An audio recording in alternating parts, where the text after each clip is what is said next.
السلام عليكم المتتبعات، لاباس عليكم؟ غنشارك معكم اليوم واحد الكيكه كتجي هشيشه ولذيذه بجوج بيضات بمذاق ديال الليمون.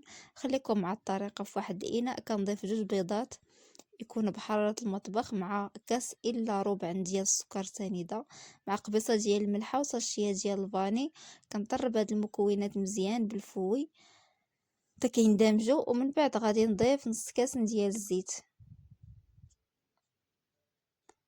كنحرك وكنضيف كاس ديال الليمون كما كتشوفوا، كاس ديال العنبه.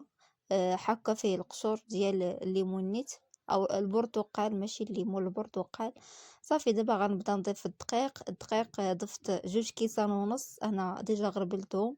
المهم خدات معايا الكيكه 2 كيسان ونص ديال الدقيق، وضفت 2 خمارات حمرين. صافي كنحرك مزيان حتى كيندمج الدقيق مع الخليط. وصافي كما كتشوفوا الخليط كيجي على هذا الشكل هذا.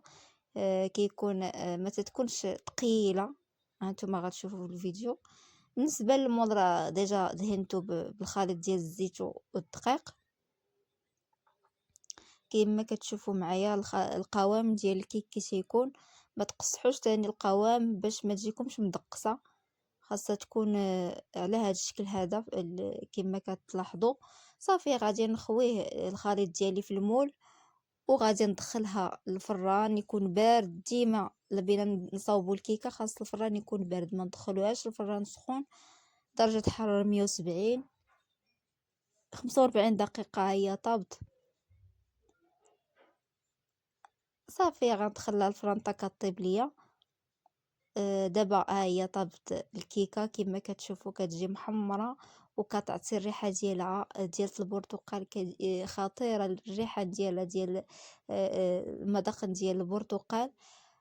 كما كتلاحظوا راه زينتها بالكوك ودهنتها بشويه ديال الكونفيتير ديال المشماش. كما كتشوفوا راه جات هشيشه. جربوها وشكرا بزاف على المشاهده.